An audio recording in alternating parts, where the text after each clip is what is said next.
Wow. There was nothing better than a gorgeous cinnamon roll. Okay, I am back at Chez Nibs here in Salt Lake. Remember how I was telling you I'm going to take over as guest baker at a bakery? It's here, Chez Nibs. But I think I've decided what I'm going to do. I've been thinking for months, what is the thing I'm going to make when I take over this bakery for the day? I'm just going to do cinnamon rolls. Because we all love a cinnamon roll, but I'm going to do multiple versions of a cinnamon roll. So I'm going to do cinnamon rolls, but I'm also going to do maybe a coconut flavor, maybe a lemon flavor, maybe, who knows? But I think, but quite honestly, I was inspired by a company that I saw in London on my last trip. And it was a bakery that only did rolls, sweet rolls, and everyone was exceptional. And I want to do that. So today, I'm going to show you how I make my cinnamon rolls. I think that these are the perfect cinnamon roll. The way I'm making my cinnamon rolls, I think is slightly different from most. I'm going to be using Japanese milk bread. If you've never had Japanese milk bread, in my opinion, it is the most pillowy soft bread you could ever eat. It is magical and it's so much easier than you might expect. Should we bake? Let's bake. We're going to start with the dry ingredients and then we're going to add the wet. I will point out this, if you can see this, there is a Japanese word for this and I don't know how to pronounce it and I don't want you to make fun of me online and for that to become a meme. I'm going to start by showing you how I made this. So we're going to do a quick cut. All I'm going to do is add my flour to a pan and water.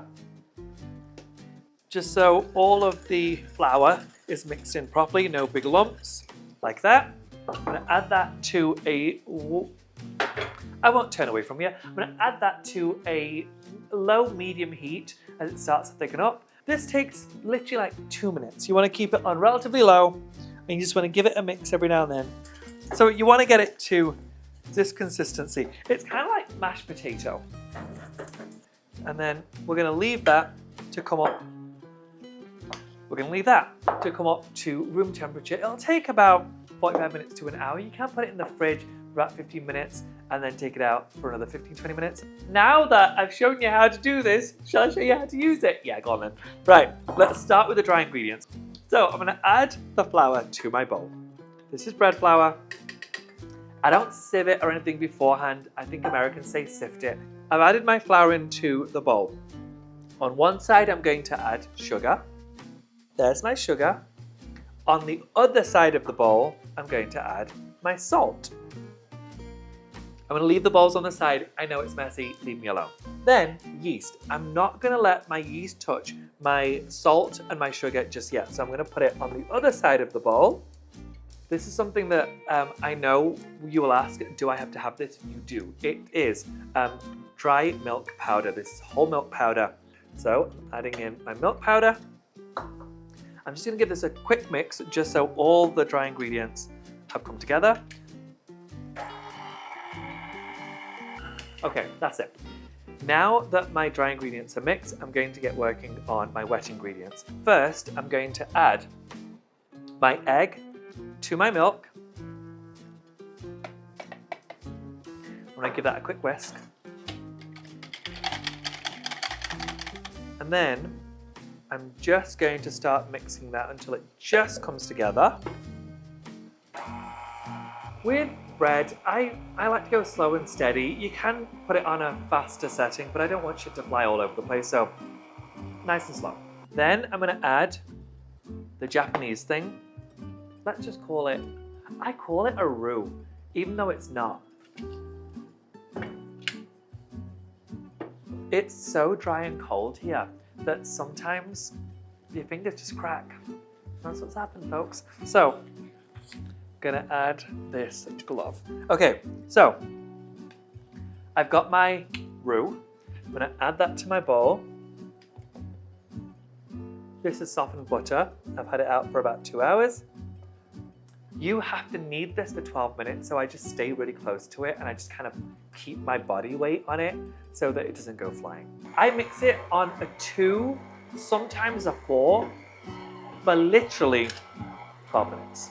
And that's the last of the kneading. All we need to do now is prove it, and we're done. When you put it in the bowl, you're just kind of shaping it into a bowl. Kind of folding, if you can see, I'm kind of folding it in on itself. And then at the bottom, I'm just kind of trying to smooth it out until it looks like that. Drop it in your bowl, cover it, and leave that for 50 minutes. For the filling for my cinnamon rolls, it's super simple. It's sugar, cinnamon, ground cinnamon, and unsalted butter. You can add all salted butter, it doesn't bother me. I've softened it up, it's at room temperature, and I've also just put it in the microwave for literally 7 seconds. Now I'm gonna add my sugar. Right, at this point, most of the salt is incorporated, so now I'm gonna sprinkle the cinnamon over it. I like to get to this point before I decide whether I want to add the rest of the cinnamon or not, and I do, so. Okay, so when you get to this point where it's pretty much all incorporated, we're good to go, and now we can roll out the dough and spread it over the dough. This is what it looks like. You could poke it just to see if it feels okay. It's fine, I don't really care, and I don't really know what I'm looking for, I just know it's right after 50, and it looks the right way. I want it to be kind of firm, just tender to the touch, and smooth. And so all I'm going to do is put that onto my board. So I'm going to kind of round it out into a ball, slap it, and then roll it. I'm going to do this about 3 or 4 times. And you'll start to see a little air bubble every now and then. That's great, that's what you want. Roll it. Then I'm going to turn it into a ball again. And then all I'm going to do is pop it back into the bowl, leave it there for about 20 minutes, and then we'll be ready to roll and fill. What I want from this dough, I've never been able to get it perfectly rectangular. I don't think it matters that much, but I want it to be a rectangle, and I'm going to roll it the long way, not the short way, because you want as many swirls as possible. So I'm just going to start to roll this out.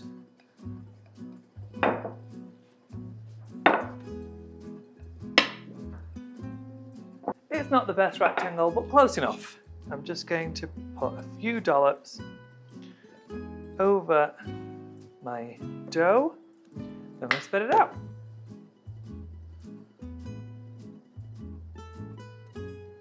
I could spend all day trying to perfect this. It's so not important for this to be perfect. There you have it. As you can see, my dough is relatively thin also. I don't love a really thick walled cinnamon roll, so I like it thinner so I can get slightly more rolls also. And you're just really lifting from the base, so it just kind of rolls itself. I use a slip mat to kind of roll it over, peel it away. At this point, all you're going to do is try and pinch it closed, like so. Log comes over. Whoop. I'm going to cut the end off just because I don't love the end. What I should do is measure, but I'm not gonna. And I know you're not gonna. And the reason why I'm not gonna measure is because I know that I'm a lazy bitch, and I've got a feeling you might be too, which means who's measuring shit at home? It doesn't have to be perfect. So I'm going to kind of guesstimate. So there is roughly half. There's roughly half of that. Half of that.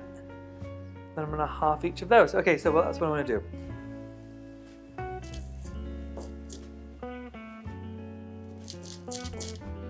And I'm going to start to take them over.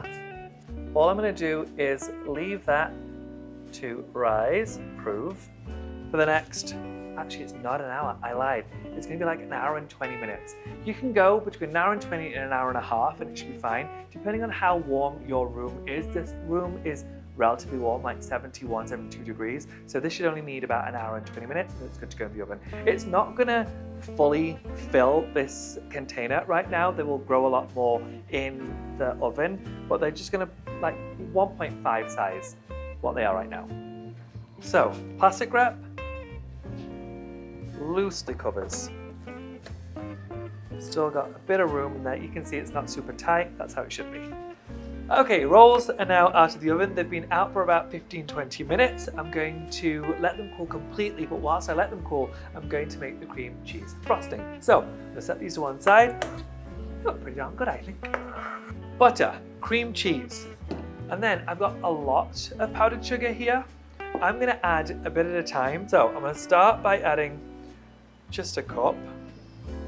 And I go straight in with the sugar. I know that people say blend your cream cheese and your butter on its own first. I don't think it's necessary. It's all so soft. It hits a point at the start where it gets really thick, but then you add a little more sugar and it'll loosen it up a little bit more.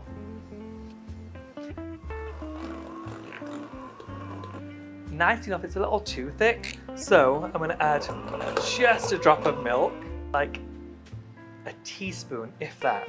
That's the consistency I want. You see when you kind of shake it a little bit, it just kind of drops off in dollops, not drips. I'm gonna whisk that a tiny bit more and then we're done. All I do is I do a little dollop on each one. It does not have to be pretty. No one cares. It's going straight in your gob. It can just be covered and you can eat them throughout the day. Yes, I could eat 4. Cute, right? I know that people like a really thick, high one. I see it as a waste, but it has got some springiness to the bread, which I love. Gorgeous. It's too naughty for you to watch. Get out of here. I'll leave.